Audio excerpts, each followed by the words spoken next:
Le contraire du rêve, qui, n'importe où il vous y mène attaché, et sans que vous puissiez rien, ou presque rien, peut faire-il les interventions. Ou, si vous menez, le rêve s'arrête, et le sommeil. La rêverie dispose de liberté. Elle demande à en avoir, elle en fait sa jouissance. Plutôt de surabondance de liberté viendra l'embarras. C'est errer qui convient avec la rêverie. Errer d'abord, errer négligemment, approcher, s'éloigner, tâtonner, écartant les clichés de bonheur triomphal qui se présentent, qui sans doute répondent à des désirs et des envies énormes, communes à presque tous les hommes, mais pas spécialement aux vôtres. Errer jusqu'à ce que vous rencontriez enfin, petit ou grand ou infime, ce dont vous avez réellement le désir. Spectacle, atmosphère et monde qui ne peut se produire sans nonchalance, d'abord. Premier stade du rêve éveillé dont il ne faut pas se hâter de sortir. Liberté, nonchalance, jeu plus qu'image et autant qu'action seront présents ici avant tout le reste. Rêve éveillé, l'abondance qui vient en paraissant. Les plaisirs, émotions, imaginations de ces rêves-là ne peuvent d'aucune façon être mieux amorcés et mieux entretenus que dans une nonchalance indécidée. C'est proprement son domaine, comme le savent nombre de jeunes boudeurs, en silence passés maîtres qui n'enseignent pas, de 5 ans ou 6 ou 7, peut-être moins. L'homme, en effet, ne doit pas attendre cet âge avancé pour languir et refaire à sa façon, en son imagination, selon ses préférences, le monde insatisfaisant où il se trouve enfoncé. Il peut aussi le ridiculiser, il peut aussi le noircir davantage, outrer ses défauts afin de pouvoir le haïr plus pleinement. Alors, il le revoit parfait cette fois, selon son aversion. Il a la liberté. De là au jeu, au mouvement désentravé, au rythme libre, sauvage, au plus déchaîné, au plus fin aussi, il n'a qu'à laisser aller. Une pente sans chemin l'emporte, ou c'est lui qui va faire son chemin. Le jeu est ici, le vrai jeu. Pas de règles, ou changeante constamment. C'est l'humeur joueuse qui compte, qui va prendre en main l'affaire de la vie, la retirant aux devoirs et aux impératifs. Jeu, à chacun selon son envie, sa vraie envie, et se transformant à mesure qu'elle met au jour de nouvelles envies, envies sorties de l'inépuisable désir de transformation. En quelques minutes, dès que ça y est, on s'y débarrasse de semaines ou d'années de gravité, de sérieux, de faux sérieux. Jouez, jouez, celui qui ne profite pas des possibilités de la rêverie pour jouer, qu'est-ce qu'il attend ? Où donc le jeu se présentera-t-il jamais plus varié, plus naturel, plus nuancé, plus à tout moment, plus fougueux, plus inattendu, plus cocasse, plus infatigable, plus expressif, plus excessif, plus fou, plus insolemment libre et libérateur. Rêverie qui constamment fait, défait, refait, redéfait, partant de nouveaux recommencements, qui va partout, qui ne se propose pas de terminer, d'aboutir, d'arriver, de construire, composé autant de bons que de faits, qui ne s'interrompt pour aucune contradiction, ou plutôt s'en repaît avec ravissement. Rêverie, libre de beauté comme de laideur, suffisante telle qu'elle, sans ambition, et qui perdrait ses prérogatives et son intrinsèque si on en voulait sur le champ faire une traduction verbale, d'ailleurs tout de suite infidèle. Art pourtant le premier de tous, et à la racine des autres, que le malade mieux que le bien portant et le démuni plus que l'homme comblé peut pratiquer, et d'autant mieux qu'il est inadapté. Art où l'on n'aura jamais à craindre les remarques des pions, des pédants, des professeurs et détectives de toutes sortes, où personne ne conseille, ne déconseille, ne critique, ne rejette ou n'admire sottement. On voudrait plus d'époque. Art cependant où l'on se trompe moins qu'en aucun autre, allant sans erreur avec la sûreté de l'instinct vers l'assouvissement, droit à l'eau et au vin dont notre secrète soif avait réellement besoin. Rêverie, art pur, le seul, et pour soi seul, l'art qui tient lieu de tout le reste, et remet à sa place l'artiste de tout autre art, à sa triste place de prisonnier observé. Loin des labeurs, des apprentissages, des restrictions et de la crucifixion, de l'écriture et des autres arts uniques absolument pour suivre au plus près ce dont vous étiez réellement avide, qui risque de beaucoup vous apprendre. Art où l'on ne songe pas à être constructeur, où l'on est sans le savoir renverseur, mais pas pour la galerie. Il n'y a pas de galerie, seulement par plaisir, par nécessité, par naturel, par hygiène, par délassement, pour revenir au départ qui permettra un nouveau départ. Rêverie du rêveur devenu plus semblable à un fluide qu'à un homme, torrent plein d'éclaboussements et d'éclairs. un champ de force. Voilà le rêve vigile. Rêver à partir de rien, du rien en soi qui est presque tout, c'est à quoi il faut toujours revenir. Mais bien entraîné, on peut rêver à partir de n'importe quoi, d'un village, d'un visage, d'une poire, d'une mouche, d'une feuille, d'une vitre, d'un pavé. À condition de ne pas songer sur le moment à prendre le stylo ou le pinceau ou la parole et de se refuser tout travail de banderillo. Pas de mise en vitrine, pas communiquer avec l'extérieur. Tout à sa liberté. Dans ces moments, les êtres que l'on rencontre, on les refait en silence, en sourde et sauvage jouissance. Sans y paraître, on remodèle les corps, on les met en pièces, on les étire, on les bouscule, on les abat, on les comprime sans faire de distinction. Presque tous conviennent, et les objets, les meubles, les voitures à bras, comment au passage ne pas les défoncer, puisque c'est sans conséquence. Quant aux écrits, aux nobles écrits, si le regard dans la chambre s'égare sur un livre ouvert, que la veille encore on suivait phrase après phrase et d'idée en idée, cette fois on ne se laisse plus faire, les mots dans les phrases dans la page, on les bouscule, on les retourne, on les retire, on les échange, on les recompose, non pour refaire le livre, mais pour le défaire, pour les faire sauter et se dévergonder ailleurs, pour le plaisir pur de la non-obéissance, de la non-soumission. Pendant que ce parleur confiant dans l'imprimé qu'est l'écrivain va son petit bonhomme de chemin, l'attelage laborieux de ses propositions se détache. On est libre, on est libre. On est redevenu libre, on ne sera plus mené, on ne sera pas assimilé. Grue enfante un cocasse qui éclate, qu'on ne vous volera pas, qui tempête dans le livre appliqué qui se croyait définitif. On est libre, à chacun de trouver, profond ou pas profond, ce qui lui fait envie en ce moment même, comment il peut le mieux le satisfaire, s'y adonner, sans donner à cœur joie, délivré des restrictions qui le plus l'agaçaient. Certains, ce sont encore les histoires qu'ils préfèrent, des histoires extraordinaires qu'ils se content et vivent à mesure. Comme il y a peu de temps encore faisaient les hommes bleus du désert, et comme toujours les enfants ont leur première curiosité. D'autres y composent des images, se mettent dans des merveilles de langueur ou d'érotisme ou de conquête. D'autres, c'est la musique, une musique jamais entendue, céleste, qui les ravit au monde. D'autres, des sons fracassants ou rares qu'aucun instrument connu ne pourrait produire et des rythmes diaboliques. C'est toujours où qu'on soit, où qu'on aille, en rêverie, quoi qu'on fasse, il y aura exagération, qui est épanouissement du désir toujours là d'amplification. Les bottes de 7 lieues, c'est ici qu'on les fait, qu'on les met, qu'on marche avec pour raccourcir la terre. C'est avec le sabre qui coupe un cheval en deux avec son cavalier qu'on se bat ici. Ainsi fait le rêve vigile lorsqu'il est en pleine action.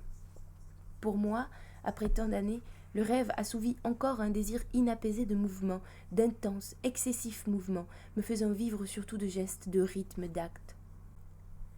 La vie gestuelle à laquelle je me livre, je ne vois pas à quoi dans le monde la comparer. Dans cet état, je me livre à la véritable vie gestuelle, impossible autrement. Alors je ne fais pas de gestes de moins de 5 mètres, devenu plus long encore depuis ma rencontre avec la mescaline, mais qui jamais n'avait été modéré. Et la plupart du temps, près de 10 et de plus. Moins de 2 mètres, c'est presque impossible. Dès que les circonstances s'y prêtent, c'est-à-dire dès que la vie, les accidents de la vie, le déroulement de la vie m'a contrarié, je n'ai plus de vie alors qu'imaginaire, qu'immédiate. La littérature, la conversation, la parole, la présence des autres mots, les réunions, les réponses à donner, tout ce qui empêche ma vie intérieure et tout ce qui l'empêche avec leurs paroles, leurs idées, leurs goûts, leur tête, tous les empêcheurs reculent tout à coup. À moi de vivre maintenant. Plus de limitation. Dans la vie, dès qu'elle est exprimée au dehors, tout finit par servir. Elle s'est mise dans un certain ordre, par utile désordre, de manière à servir, même s'il paraît révolte. Mes gestes, si quelque chose au monde a de la gratuité, ont de la gratuité. Je lance des lances qui ne doivent pas atteindre quelqu'un, ce n'est pas nécessaire. Mes lances d'emblée traversent le ciel dans son entier. Jamais sûrement on n'en vit autant dans aucune bataille, si nombreux que fussent les combattants. Mouvement fou qui fait cesser, semble-t-il, toute autre mobilité. Lance souveraine. Il n'y a pas de place pour les opposants. Sans doute, quand je suis mécontent de la vie, je décapite quelques passants. Les têtes volent autour de moi sans d'ailleurs y prêter grande attention, sans d'ailleurs y prendre garde. Je vais mon chemin. Quand c'est fait, c'est fait. Aucun tragique, aucun malaise, ce qui ne serait nullement pareil dans les rêves de nuit, les rêves sans tonus. Je ne me retourne pas, et je ne choisis pas non plus, et je ne tiens pas du tout à leur enlever la vie. Je me fiche de leur vie, simplement je leur enlève leur tête, leur insupportable tête. Qu'ils se débrouillent. Certes, je ne dois pas être le seul ainsi. Il semble que je sois un des seuls à y faire attention. En effet, pourquoi est-ce la peine de rapporter ces faits? Il y a des noms, aussi, que je ne puis entendre sans frapper. L'un paye pour l'autre, n'est-ce pas naturel? Mais personne n'a rien ressenti, et moi, je suis satisfait et n'en veux plus à personne. Le matin j'engendre aussi. Au petit matin, les rideaux non tirés encore, je déverse sur le parquet qui devient une grande cour herbeuse. Je déverse les animaux qui m'emplissent à cette heure. Il s'en répand par terre une masse considérable et fuyante, comme si c'était des lemmings, mais ils sont plus grands, presque des marcassins. Je ne tiens pas à les considérer de près. Je ne détourne même pas la tête. C'est par ma poitrine verseuse qu'ils s'écoulent, ma poitrine qui pourrait habiter des sentiments, s'ouvrir à des sentiments, mais l'habitude est prise. Ma langueur dans ma poitrine, ce sont des animaux remuants en moi, et sans doute il faut qu'ils sortent afin qu'ensuite je me trouve moi-même avec quelque sang-froid et seul. Mais j'ai dû dire cela déjà. Simplement, maintenant, je vois mieux le besoin permanent, pas le pittoresque, non, seulement l'exercice de la vie même, de la vie libérée. De même que d'abord, je compose naturellement des êtres assez amorphes, je commence aussi parfois, et même assez souvent, par des gestes évasifs, lents, mouvements qui ressemblent plus à celui des feuillages, aux longues feuilles d'une plante immergée, qu'à ceux d'un homme ou d'un mammifère à sang chaud. Il n'y a pas de règle. Parfois, partant de rien, d'entrée je suis en pleine action. Mouvement rapide, impétueux, vigoureux, il est fatal que devenus des coups, ceux-ci tombent avec une grande force sur le dos de quelqu'un. J'attaque. Auparavant, j'y passais même le plus clair de mon temps de rêve. Depuis quelque temps, ça a pris une certaine forme préférée. Oui, maintenant plutôt je repousse, des mentons surtout. Il y en a quantité. Aussitôt apparus, je les fais reculer. Ces mentons que je repousse, qui viennent vers moi et que je repousse sans même voir les têtes dont ils doivent faire partie, qui ne m'intéressent pas, que je ne regarde même pas, mentons aux têtes anonymes ou presque. Ces mentons qui affluent vers moi, je ne m'occupe que d'eux, et j'ai à en faire car il en vient, pas menaçant exactement, des mentons, des vagues de mentons qui seulement voudraient approcher davantage et le feraient sûrement si je n'étais pas là pour les en empêcher. Ce n'est pas en faveur de mon intelligence, mais j'ai mis longtemps à remarquer les rapports de ce geste avec des éléments de ma vie, où l'ayant vu autrefois je l'aurais oublié, car les explications, ici, je n'en ai que faire. Est-ce tonique une explication? Non, tout le contraire, c'est un apaisement dans l'esprit qui bientôt rayonne dans le corps satisfait, pas du tout ce que je voulais.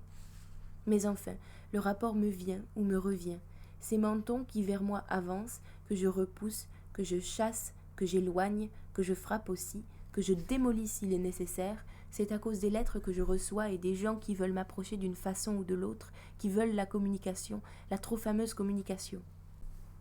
Les mentons fracassés, ou au moins frappés, ou au moins refoulés, voilà ma réponse. Mais la lettre reste à écrire, qui ne sera pas écrite. C'est pourquoi des mentons à repousser, je n'en manque pas, et certain que maintes fois j'ai déjà repoussé, je dois encore me remettre à les repousser. Et pourquoi pas écrire? Ah non, pas question. Mieux vaut 10 fois, 100 fois repousser un menton. Ce n'est pas du temps perdu, mais victorieusement employé.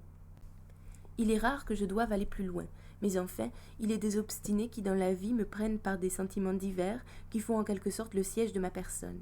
C'est tout un être qu'il me faut magiquement combattre. Si furieux et exaspéré que je sois d'être ainsi presque coincé, si particulier que soit mon vis-à-vis haïssable, eh bien, après quelque temps, il est devenu mon correspondant, ou une sorte de masse faite de sons et de copeaux où je peux rentrer dedans sans avoir à me gêner. Reconnaissable? Oui et non. Dans une certaine direction de mon être, il me fait face. Celui qui voulait un rendez-vous, eh bien, il l'a maintenant, et fameux en vérité le rendez-vous. Mais est-ce lui ou un autre? Qui sait? Qu'est-ce que la personnalité? Et vais-je parler d'un ring ou d'un champ de bataille? Non, c'est plus anonyme. Je vais là comme à un chantier, mon chantier. Lui, il n'avait qu'à ne pas s'y trouver. Pourquoi m'avoir provoqué à venir à sa rencontre? Ce qui commande mon opération vigile, c'est toujours le principe de commodité plus grande et de vivacité et de plénitude qui ne veulent pas être affaiblis. Voilà ce que je fais des approches, des tentations d'approche.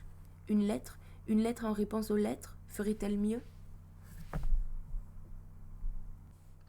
La vie gestuelle chez moi n'est pas qu'arrachage, démantèlement, soulèvement, quoique ce le soit souvent et que probablement, Mais comment se fier aux souvenirs? Ça a été ainsi dans les commencements de ma vie, et que cela revienne encore quand se fait sentir le besoin d'une bonne joie tout à moi. Ce qui est certain, contrairement à ce qu'on aurait envie de croire, c'est qu'un adversaire n'est pas indispensable, n'est pas nécessaire. Sans aucun ennemi, j'ai encore à faire, prodigieusement à faire, infini des gestes possibles, et j'en profite. S'il existe des gens plus souples que moi, cela me surprendrait. Les contorsions auxquelles dans mes rêves vigiles je me livre, et sans effort, et avec délice, et avec toutes les variations possibles et nombre d'impossibles, non, je n'ai jamais vu ailleurs dans la vie extérieure pareille souplesse. Si c'était, je le reconnaîtrais volontiers. Mais commençons par le début habituel. Je suis fatigué. Je n'attends pas la nuit pour être fatigué. Certains espèrent naïvement par ce mot tout comprendre, diront anesthésie. Au lieu que la nuit, je ne peux rien contre elle. De jour, elle a sa place dans mon univers. Une place qu'il ne me conviendrait pas d'échanger pour aucune autre. Fatigué? Bien, je vais m'étendre et reposer mon dos qui en a besoin, et mon cœur sans doute aussi, et toute ma personne qui bat en retraite. Mais le repos, il faut le savoir, et savoir le faire, c'est une installation. Une fois mes membres fatigués installés, moi, je déserte, et au travail. Je te l'attrape, cette colonne vertébrale qui voulait être étendue. Est-ce la mienne ou seulement une pareille à elle? Et je la secoue, la jette à bas du lit, la précipite à gauche, à droite, la fais courir, grimper, s'accrocher, dévaler, et ainsi de suite. Ainsi, dans les plus grands mouvements, je passe mon immobilité forcée. Ensuite, rafraîchie, détendue, nous regagnons, elle et moi, notre table de travail, et je me remets à mes occupations qui, à présent, peuvent continuer quelque temps, une demi-journée ou un quart de journée, ou moins ou plus. Si je retombe en fatigue, je ne me décourage pas. Pour reprendre en main mon être en flottement et qui tend à n'être rien, je me donne des représentations d'os, des gros, des petits, de très longs, des trapus, de gros, dont mon être évanescent aurait bien besoin. Os de bûcheron, de boxeur, d'orang-outan, de gorille, de dinosaure et de bien d'autres. C'est une anatomie sauvage que je produis, et comme fait la nature, sans compter. J'essaie notamment l'humérus de l'un, le tibia de l'autre, les os du bassin d'un inconnu, le péroné, les vertèbres lombaires d'un autre avec lesquels j'irais loin s'ils étaient sous mes chairs et sous ma peau. Puis je m'égare un peu, je m'égare dans cette profusion d'os, je songe, je n'y suis plus, j'en ai trop fait, mais soudain, sans m'être engagé définitivement dans tel ou tel appareil vertébré, je me suis en mon ensemble raffermi, durci. Je suis remis, je me dresse, debout, vaillant, plus question de toutes ces pièces de musée d'ostéologie comparées. La journée recommence, une journée d'homme parmi les hommes. Le nomade, redevenu sédentaire, s'approche de la table à écrire, et bientôt vaquera aux occupations qu'on attend de lui. Fini les mouvements. Je suis apaisé. Mais qu'est-ce qui est pour longtemps apaisé? Reprennent les mouvements, le lendemain, le soir même. Mouvements sûrement pas si gratuits que ça. Mouvements formidables, spectaculaires, s'il y avait quelqu'un pour les considérer. Moi, je suis là surtout pour les faire. Mouvements qui probablement aussi répondent aux grandes menaces du monde, par tout moyen annoncés et réannoncés. Mouvements qui répondent de façon personnelle, énergique, désordonnée, forcenée, pourtant dérisoire si c'est vraiment à cela qu'ils répondent. Et revient le rythme, et revient la fatigue. Irrité par leur inertie, je m'en prends souvent à mes membres lasses. En imagination, je ne les laisse plus tranquilles, les asticote, leur rends leurs possibilités naturelles. Je leur en prête d'autres, pour une demi-heure ou une heure. Je leur donne des possibilités toutes nouvelles. Je peux aussi, en relation sans doute avec eux, avec leurs défections horripilantes, je peux aussi, pour me déplacer, me passer complètement d'eux. Comme la soif appelle la source, comme le froid appelle le feu, la stagnation appelle la roue, du moins en son début. Sinon, pourquoi la roue toujours ou si souvent? Pourquoi la roue, la grande roue qui roule, tandis que je suis à l'arrêt, roue, je circule. C'est moi qui la fais tourner, c'est moi qui l'ai faite si grande, qui la guide à travers les plaines, qui l'accompagne, la manœuvre, la fait progresser, accélérer. C'est moi de mon attention suivie, de mon attention passionnée. Ces roues énormes, il arrive qu'elles soient plusieurs, parcourent le monde sans s'arrêter. Le monde humain ne s'y frotte pas. De cette mise en marche et circulation de roues, je sors toujours fortifié. Ces roues, quoiqu'un peu monotones, savent faire tout de même certaines choses dont sont incapables les roux qu'on connaît. Certes, je me suis presque toute ma vie trop laissé aller à faire des images ripostes. J'y suis plus à l'aise et elles me sont plus faciles. Quand tranquille, sans que rien m'ait provoqué, je veux constituer des images, je rencontre des résistances extrêmes. Un certain genre d'images, et même quantité de genres d'images, je ne peux les émettre comme ça de sang-froid. Là, en quantité de choses, je dois reconnaître que, tout rêveur de jour que je sois, je dois venir bien après d'autres pour ce qui est de la simple évocation de l'ordinaire. Et ne parlons pas de l'architecture, j'y suis un incapable, manquant de variété, de diversité, de hiérarchie et de plan. Certaines images, c'est même proprement monstrueux l'extrême résistance, la résistance quasi totale que je ressens à les produire en moi. De ce manque, je veux d'ailleurs m'occuper sérieusement à l'avenir. Résistance, ce n'est pas assez dire. Au fond de moi, choses et gens ordinaires, je détesterais les incorporer. Je n'en veux pas. Je veux plutôt un monde potentiel que réel. Je veux en disposer plutôt que de l'avoir. Avoir étant toujours avoir partie liée avec. Les autres ont accepté. Cette acceptation est bien plus essentielle que celle de l'existence du père ou des frères, de la famille, de la patrie. Liées entre elles, peut-être. Et lier les résistances et les impuissances. À des étages différents, les refus entre eux se tiennent. Mais dans le monde dynamique, j'ai quelques revanches. Revanches sinon substance. Un exemple, je crée un champ comme un champ magnétique, pourtant tout autre. Tout ce qui entre dans ce champ est instantanément brisé, brisé en milliers et milliers de très petites parties ou de dizaines de milliers si l'objet est grand. Et je fais passer. Qui, quoi, cela dépend un peu de ce que j'ai rencontré, soit face à face, soit dans mes lectures, soit dans un souvenir flottant, c'est plus rare. Dans ce séisme, hommes, femmes, enfants, étrangers, animaux, pièces, meubles doivent entrer. S'ils sont des humains, ils en font une mine une fois dedans. Mais sans grand geste. Ce n'est plus un rythme pour grand geste, ce rythme infernal. Je les laisse ressortir ensuite. Je ne vais pas m'embarrasser d'eux. J'ai eu mon théâtre, moi que l'autre théâtre ennuie, qui ne m'intéresse pas. Ici, dans le mien, on ne parle pas. Jamais. Fini les mots. On tremble. Que dire de ce tremblement qui, cependant, ne brise pas ou brise d'une façon différente dans l'intime. J'y mets aussi des statues. Intéressant. Quoique je sois allergique aux statues, surtout aux grecques et aux romaines, j'en mets ici, pièces de choix qui n'ont jamais été appareils en fer. Eh bien, dans ces moments, sur mon plateau magnétique, on les dirait, c'est extraordinaire, on les dirait émus.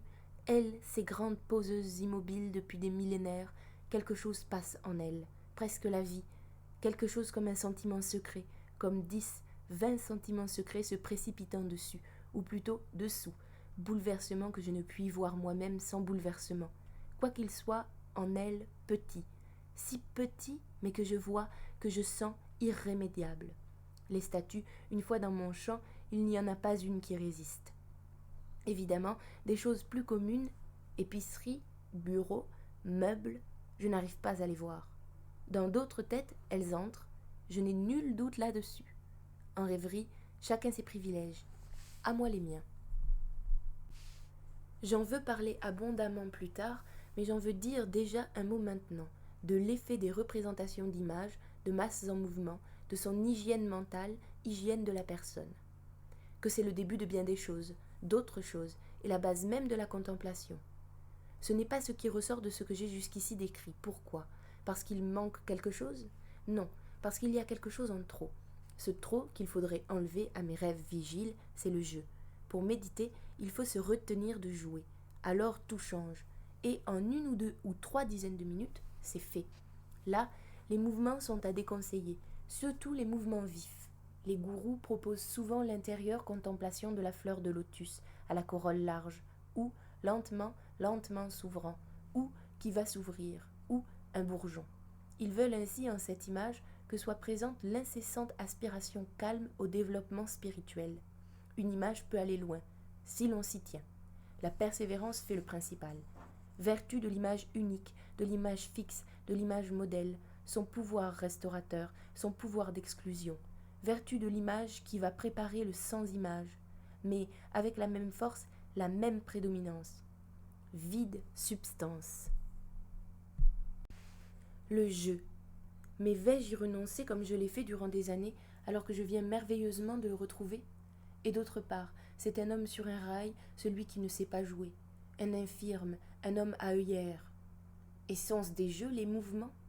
Est-ce un jeu de se débarrasser de ce qui excède et qui empêche son indépendance? Dans les moments où, trahi par les muscles amollis, je me sens le plus incapable de bouger, c'est alors que je me transporte au dehors. Profitant de l'étonnante liberté retrouvée au moment où elle paraissait perdue, je m'élance au dehors. Non, je jaillis plutôt que je ne m'élance. Ce n'est pas pour aller à la porte ou à la fenêtre, mais plutôt sur les murs, ou bien au plafond, et sans me servir de mes pieds, ni d'aucun de mes membres. Les continuités et discontinuités ne m'affectent plus comme elles font à l'ordinaire. Ainsi, d'emblée, je suis dans la pièce voisine, dans une autre, ou dans la rue. Oui, quand étendu, emmailloté dans ma fatigue, les membres rigides, je suis tel un cadavre, c'est alors que je suis le plus actif, le plus libre. Noué, je suis dénoué. Mobilité dans l'immobilité. L'espace. Mais pas d'homme. Ils sont rares dans mes rêves éveillés. Il y a de longues périodes où il ne paraît pas d'homme. On n'en a pas besoin sans doute. Pas de rencontres, ailleurs trop fréquentes. C'est la pierre que je rencontre, moins maniable sans doute, mais plus évidente, plus certaine, plus dure, plus indiscutable, s'imposant, mais pas de façon écœurante. Dure, cependant, l'origine de la paix, l'origine de demain, ainsi que le rêve éveillé lui-même, origine de la vie à venir. Je vois certains jours, je vois et je fais en silence, je fais un grand, grand polyèdre qui, à partir du plancher, occupe une bonne partie de ma chambre, un grand polyèdre, presque une sphère, non pas presque, mais en route vers la forme sphère, en route depuis longtemps, faite et refaite nombre de fois et encore à refaire. Les multiples faces, je les brise, et ainsi augmente leur nombre et diminue l'écart qui la sépare de la forme sphère. Ainsi, à vrai dire, assez grossièrement, je galbe, je cintre ce volume pseudosphérique qui résiste. Il me reste toujours des surfaces à écraser davantage. Dès que j'ai une demi-heure de libre, j'y reviens et me donne ainsi beaucoup de mal, espérant arriver à une meilleure approximation de sphère. Mais la sphère s'étend, devient plus grande, et conséquemment les faces que je dois à nouveau briser, presque émietter, de façon à en faire presque des facettes. Ce serait déjà mieux. Mais combien de milliers de facettes faudra-t-il que je fasse? Si nombreux et détaillés que soient les écrasements et duplications des faces en faces plus petites, il semble qu'il y ait des régions de la presque sphère où le travail d'arrondissement est à peine commencé. La sphéricité de la masse, décidément, j'en suis encore loin. Ce polyèdre encombrant, j'ai dû l'entreprendre trop grand. Je l'ai fait ensuite encore plus grand. Nouvelle erreur. Je n'en finis pas de reprendre tel ou tel de ces panneaux, de les briser, de les morceler, ces plaques. Masse qui me leurre, à quoi par moments ne semble manquer qu'un rien pour qu'elle soit sphérique. Cependant, ma sphère, je ne peux la voir d'un coup, je ne peux la voir tout entière en même temps.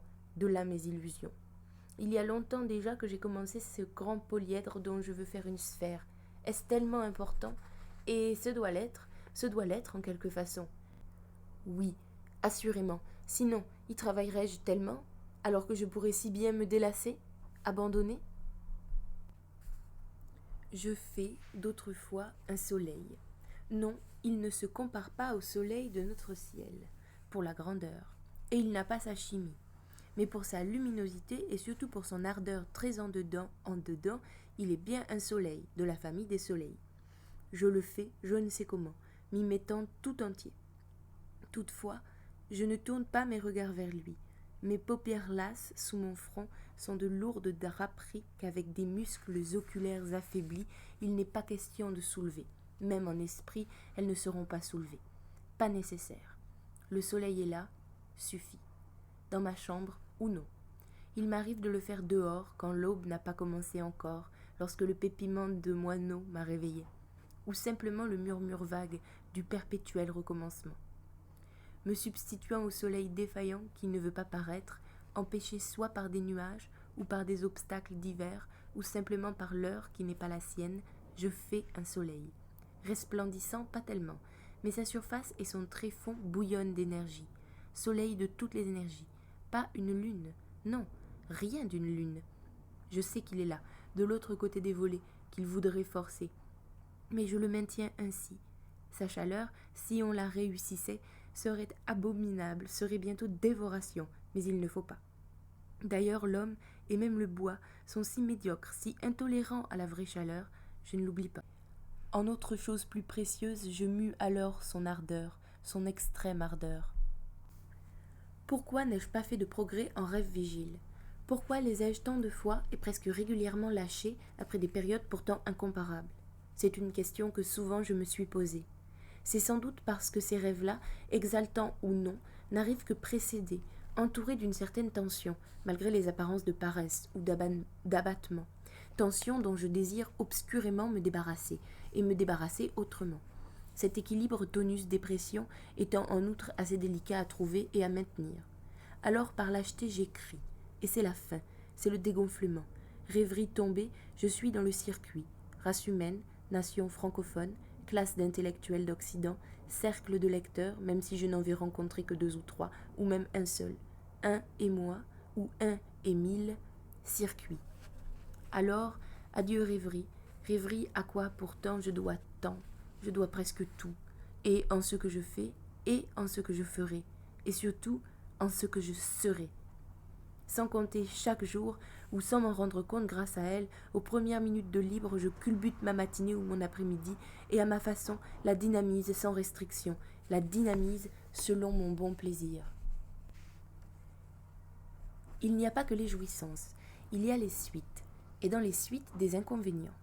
Les formes créées par audace et avec exaltation, un jour de malaise, se représenteront autrement, autrement agissantes, même se retourneront contre vous, devenues mauvaises, s'alliant d'abord de façon presque imperceptible et naturelle, puis de façon véhémente, s'alliant à des formes voisines, fortes, hostiles, chargées. Voilà ce que ne doit pas oublier le constructeur, qui, un jour tranquille, va tranquillement faire des formes qui, en temps de malheur, plus tard, lui reviendront autrement, dangereusement, très dangereusement. Voilà à quoi il s'expose. Tout ce qui a reçu existence, surtout cette existence impondérable, magique, tend à ressurgir. Qui n'est pas fort, réellement fort, malheur à lui qui a voulu un jour faire le fort. Je me réveille démunie de bras, je n'ai pas non plus de jambes en m'éveillant, je ne cherche pas à en avoir, pas tout de suite, et je n'ai pas de doigts ou de mains. Oh, éveil, merveille du matin! Loin encore les péripéties humaines, loin des incidents qu'appelle notre condition restreinte. Cela peut durer un certain temps. Peut-être suis-je de la race des géants, peut-être suis-je le seul géant, peut-être le seul au monde, peut-être le seul microbe au monde. Je ne me pose pas de questions. Du moins, je ne me jette pas dans les questions. D'abord, souveraineté. Et d'ailleurs, pourquoi aurais-je des jambes? C'est en parlant qu'elles repoussent, en utilisant des mots. Les mots, le social, la réunion, le déplacement, la rencontre. Au bout, il y a les jambes. Intuitivement, dans ces moments d'immobilité, je maintiens endormie la zone des mots aussi longtemps que possible. Pourquoi, pour des mots, perdre inconsidérément l'étendue? Je fais un espace, et tout y est violent, et tout y est pour briser ou pour être brisé, et pour attaquer, pour se défendre en attaquant. C'est pourquoi c'est fou ce que c'est tonique. Le changer semble difficile. Puis, je fais un deuxième espace dont j'ai besoin apparemment.